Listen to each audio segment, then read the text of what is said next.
StraihtAllDay.com. You're now tuned into the show where you learn the discipline to show up day after day to do the work, the confidence to put yourself out there boldly and authentically, and the mental toughness to continue showing up, doing the work, putting yourself out there, even when the success you've expected to achieve has yet to be achieved. And on top of all this, you get a huge dose of personal initiative, which is the go-getter energy that moves any one of us, including yourself, to go and make things happen instead of wait for things to happen. And then we put all this together into a series of frameworks, approaches, insights, strategies, and techniques all underneath the umbrella of one unified philosophy that is called Work on Your Game. My name is Dre Baldwin, also known as Dre All Day, and welcome to the show. And today's topic is embrace the complicated. Before we get into this, I remind you of two things. First of all, my daily motivation and weekly motivation, Monday motivation, I'll call it, comes out every week. Text message guaranteed to have you focused, sharp, and on point to start your day or your week. When we start sending those messages again, you'll be getting them straight to your phone. All you got to do is be part of my text community when the messages start coming out again. But if you join the community now, you'll already be in. So just text me at my number. Text me at my number, 305-384-6894. And you'll be in my community. And once we start get going again, you'll get a message from us and you'll know that it's on. Secondly, Work on Your Game University. That's a place where I work with top 2% performers, top 1% performers, people who are already winning, people who understand the value of investing in yourself. Those of you who don't even need to be sold on the concept. It's just a matter of how you're going to get it, where you're going to get it from, and who's going to help you do it. That's why you want to come to Work on Your Game University. If you're listening to the show, if you have sampled my material, you already know, you read my emails, you listen to what we put out here on the show, and you got a pretty good feel of who you're dealing with. Go to workonyourgameuniversity.com, schedule time to get on the call with us, and let's talk about what we need to talk about, where you're at, where you want to go, what's in your way, and how we can help you get there. Again, workonyourgameuniversity.com. That out the way, let's get into the topic of embracing the complicated. The definition of complicated is consisting of many interconnecting parts or elements, also intricate. So consisting of many interconnecting parts or elements, intricate. This episode is going to be a bit counterintuitive, what I'm going to share here today. Why is that? Because there will be many episodes, or there already are many episodes on this feed, and there will be more in the future, where I will tell you to not do things for the exact same reason why today I'm telling you to do things. There'll be times on this show, in the past and in the future, where I will have or will tell you, do things that are more easy and more simple and less complicated, just because they're easier, simpler, and less complicated. But today, I'm actually going to tell you the opposite. I'm going to tell you to do things because they are complicated. Now, you may be confused at this moment, like, Dre, well, why would you tell us both? Which one is it? The answer is, it is both. It is both. There are times in life when you need to discern doing the thing that is easier because it's easier. And there are also times in life when you must discern doing the thing that's more complicated because it's complicated. Today, I'm going to tell you that side of the equation. Everybody understand where I'm coming from here? Okay. Many times, again, I'm going to tell you the opposite of this. So don't think that this contradiction, it is a contradiction. Don't think that this contradiction is by accident. It is on purpose. Okay. So this is why your ability to discern, and we talked about discernment in episode 1193. Actually, let me make sure I got that episode right. Discernment was episode 1431, excuse me. 1193, I think, is the focus is a force multiplier. 1431 is discernment, your skill, perception, and judgment. So you need the ability to discern which information to use at which times and which information to not use at which times, so that you don't make the mistake of thinking that there's only one information that you should always use all the time. That is not the case. And that only applies when we're talking about specific principles. When it comes to different aspects of life, different strategies and tactics can be used at different times based on the circumstance in front of you. So there are times, as I'm going to explain here today, that you should embrace the complicated and utilize more complicated things over simpler things. And there are also times where you should do the opposite of that. Okay, so today we're talking about the complicated stuff. Point number one, topic once again today is embrace the complicated. Doing things that are hard, intricate, that have many moving pieces, i.e. things that are complicated, is the ultimate competitive advantage when it makes sense to do so. See, it's a competitive advantage to do things that are complicated simply because most people are too lazy to do things that are complicated. So basically, by applying what we talked about in episode 1025, the opportunity is always in the opposites, or the simple law of contrast, doing things that are different from what everybody else is doing, which allows you to stand out from the crowd simply because you are different. This is what embracing complicated things does. It gives you a competitive advantage. In other words, you are separating yourself without even having to even be that good, just because you're choosing to take a different route. That's what embracing the complicated does for you competitively. Now, the specifics of this determine when and why it would make sense to focus on a complicated thing, and also when it would not make sense. Again, This is where your discernment comes in. So do not take what I'm telling you here today as a blanket idea that you should apply to every aspect of life. You have to use your brain or the brains of someone else, the insights of someone else or your own, to discern when this makes sense and when it does not. Okay, I've said that 3 times already here today. Everybody hear me? Okay, so for example, it is complicated to create a marketing strategy and a complete sales process for a business. That's a complicated process because, again, by definition, complicated means there are many interconnecting parts or elements. So is putting together a marketing strategy and a sales process complicated? Yes, it is. However, the person or people who are willing to put the work into doing this thing that is complicated, you are setting yourself up and your business up and your clients up, whoever you're doing it for future success that will last a long time. So it's actually a good thing to do. You should do this. This is a good place where you should embrace the complicated. Another example is, let's say you're an athlete. It is complicated to work with many specialists on different areas of the body to help you get in your best physical shape so that you can perform at your highest possible level. If I break this down even more simply, everyone has heard me talk about the 80-20 principle, which states in simple terms that 80% of your results come from 20% of your inputs. 80% of your outputs come from 20% of your inputs. So if you're able to do 20% of the inputs to get you 80% of the results, you save yourself a ton of resources, i.e. inputs, to get a whole lot of results, i.e. outputs. Now, if you're at the 80% level and you want to be a professional athlete, understand something, you need that last 20%. Because that last 20% is what actually is going to make you a professional athlete. Because if you're only at the 80%, you probably will not be good enough or high performing enough to be at the pro level or to last at the pro level. So you need the 100.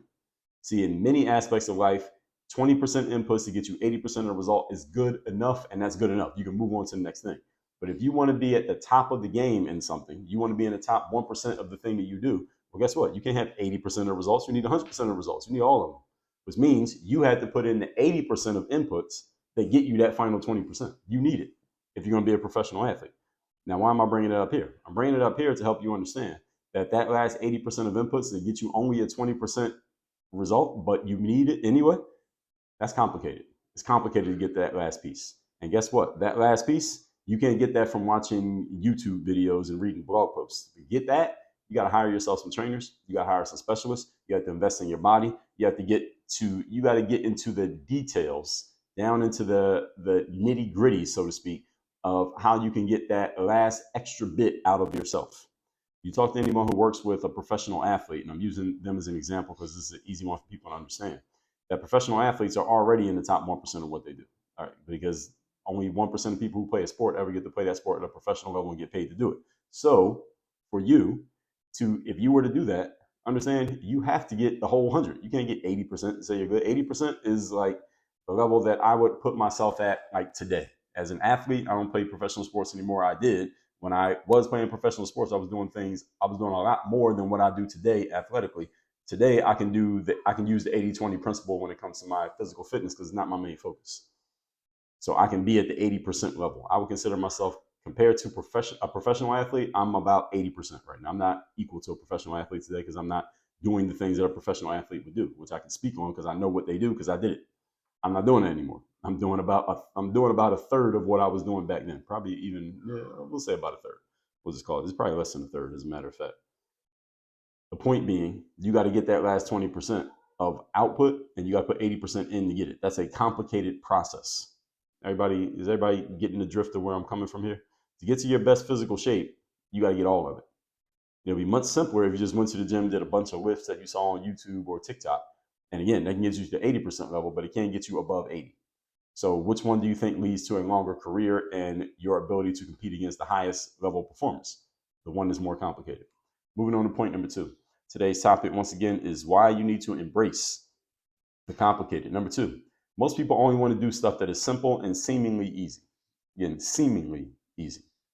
And actually, as a matter of fact, most people only think in ways that are simple and seemingly easy. It's not even that they do it. People think about this stuff and they still don't do it. And the reason why this is because most people are just lazy. All right? Human beings are just lazy. And I've already addressed this in a previous episode that I will address again in the future. It was episode number 2431. Don't be physically diligent and mentally lazy. Episode number 2434. Lazy, stupid, or arrogant. Which one are you? And episode number 2568. The problem is you are lazy as fuck. All right, that's actually the title of the episode. All right, most people are just lazy. They just don't want to output energy. So when I talk about complicated here, for the most part, I'm referring to complications in your thinking and your insights and your strategy, not necessarily effort and physical energy. But the thing is, you can't put out effort and physical energy into a complicated process if you never even consider that complicated process in the first place. In other words, you can't do things that you never thought about. You only do things that have occurred in your brain. So if something never occurs to you, you can't execute on it. And this is the problem. Many people are so mentally lazy that they never even think along the lines of something that could actually get them to the outcome that they want to get to, so they never can get to it. Not that you can't do it, it's just you don't even think about it. You don't consider it. There are many things that I could do right now physically that I am not qualified to do today simply because it has never occurred to me to do them. I could learn how to play tennis, but it's never occurred to me to learn how to play tennis. Therefore, I cannot go to a tennis court and play a tennis match. I could, but I'm not going to because it never occurred to me to do it. Right? Even though I'm talking about it, I'm not seriously considering it. You get what I'm saying here? So you got to think of something in order to do it. And since most people are mentally lazy, i.e., they don't think, then they're not qualified to do stuff that is different. So many people are willing to do a lot of physical work as long as that physical work is aligned with their current thinking process.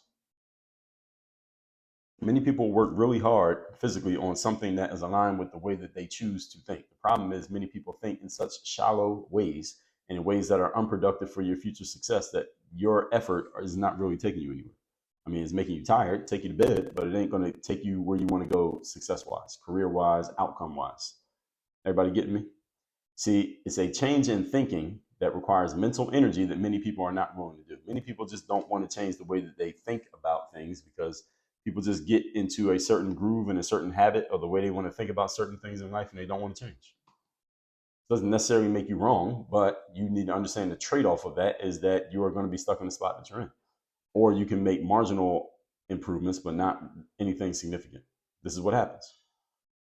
My suggestion to you is that you do the exact opposite of this and instead put more effort into thinking rather than just energy, physical output. Put more effort into your thinking so that you can use less effort and produce more results. See, when you take time to think, and again, thinking doesn't necessarily mean you just have to sit in an empty room and wait till the genius idea hits you. Thinking could be you opening up a book. It could be you signing up for a course. It could be you hiring a coach. It could be you joining some type of consulting program that will supply you with a different way of thinking that could lead to you doing different actions. So when I say put effort into thinking, it doesn't mean you had to do it all on your own. Right? It just means get access to information and insights that will help you do things in a more effective and efficient way that is different than what you've been doing up to this point if you don't like the results you've been getting up to this point, at least in some aspect. So even though anybody would tell you that they probably do want to do that, what I just explained, almost everybody listening to this wants to do that. Most people never get around to doing it. You know why most people never get around to doing what I just described? Thinking in a different way? Is because you are too busy doing all that physical hard work on your old way of thinking. So the thing is, you have to come up for air, so to speak, and stop doing what you've been doing so physically diligently in order to think differently for a moment that could possibly open you up to the possibility of doing things differently. You can't do differently until you give yourself time to think differently. Point number 3.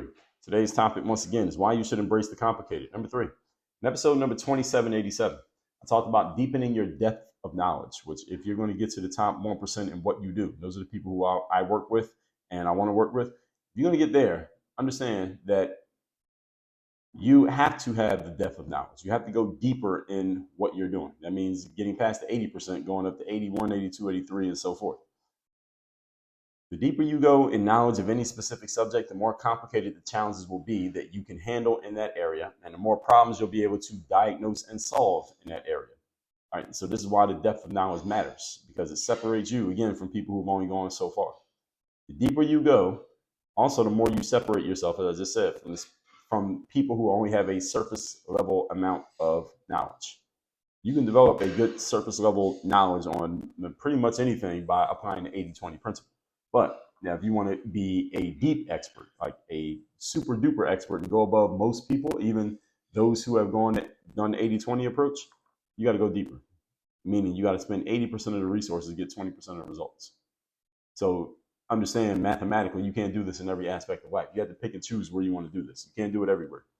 You can't do it in 10 places at the same time. You got to pick. It can't be everything. I'll tell you where I've done it, where I've gotten to the 80% level. Then I took the 80% inputs and put that in order to get that last 20%, or at least work on the last 20%. I've done it in basketball. I've done it in entrepreneurship. I've done it in marketing. And those last two, I continue to do it. I'm still doing it now. I'm not doing it in basketball anymore, but I'm still doing it in those other two areas. I got the 80% knowledge in marketing and entrepreneurship, but now I'm going deeper to learn more. And underneath those umbrellas, you can put other things that I know about. So let's say, for example, branding and writing books and creating courses and coaching. I'm putting those all under the umbrella of entrepreneurship and marketing, by the way. So if I want to get granular, I could list you 10 things, but they all I learned them all at the same time in the same place. So this embracing of the complicated, what it does is it makes you more of an expert. It increases your value in the marketplace because of your expertise, and also increases your value in the eyes of people who could possibly need your help. In other words, your future customers, clients, prospects. As such, as I just told you, you can't have this level of depth in everything because you don't have the time to get it. You can't get it in everything. You don't have the attention, focus, energetic resources, or the time to go that deep in every single subject. To go deep in the subject, you're excluding a whole bunch of other subjects. So you have to be discerning about where you would like to embrace the complicated, because you're not going to have the resources to do it everywhere. You can do it in some places that hopefully are symbiotic. So marketing and entrepreneurship and sales and writing books and creating sales funnels and building a personal brand, all those things are symbiotic because they kind of fit into each other. They fit into each other like pieces of a puzzle. Whereas basketball is a completely different space. So I was able to do it in one space and I focused on that space completely for 10 years. And then when I start to get out of that space, now I've been focusing completely for the last 10 plus years on these spaces that I've been talking about here. Usually it's going to go like that. You are basically excluding focus on other subjects. You can focus on that particular subject. And who knows, maybe next 10 years I'll change to something else. I doubt it. But it takes a good amount of time to get that knowledge, that depth of knowledge in the subject matter. Let's recap today's class, which is embracing the complicated. The definition of complicated is consisting of many interconnecting parts or elements, also intricate. So this is a bit counterintuitive, as I told you, because sometimes I will tell you to do the easy things. Today I'm telling you to do the hard things, and here's why. Number one is the ultimate competitive advantage. To do things that are complicated simply because most people are too lazy to do complicated things. So it's a good place to embrace the complicated when you see a way to separate yourself from the masses and from the crowd by doing it. But you have to, again, be discerning about where does this make sense and where does it not. Point number two, most people only want to do simple, seemingly easy stuff because most people are just lazy. So again, like all contrast, you can separate yourself from most people by doing what most people will not do. And since we know as a general rule, most people don't think, don't read, and they're lazy, then all you have to do is the opposite of those three things. Think more, read more, and don't be lazy. That separates you from everybody else by the simple law of contrast without knowing anything else. If you just follow that, then you already gave yourself an advantage. If you follow it, not if you know it, but if you follow it. And number three, in episode 2787, I talked about deepening your depth of knowledge. To get that depth of knowledge, you got to put in that last 80% of inputs that leads to only 20% of the results, but separate you from 99% of your competition. So if you are really ambitious about being at the top of your space and at the top of your game, this is what you have to do. Put in the last 80% that produce only 20% of the results, but again, separates you from 99% of your competition. Most people will not do this because it is arduous, it is tedious, it takes a long time, and it's hard. And that's the exact reason why you should do it. That's exactly what this episode is about. So with that said, folks, make sure you are joining my text community by texting me at the number I gave you. Is down below in the description. And those of you who are top 1%, at the worst top 2% performers, or you at least aim to be in that group, go to workonyourgameuniversity.com, see about what our program is, schedule your time to talk to us so we can get to working together and go and take things deeper. Work on your game. Dre all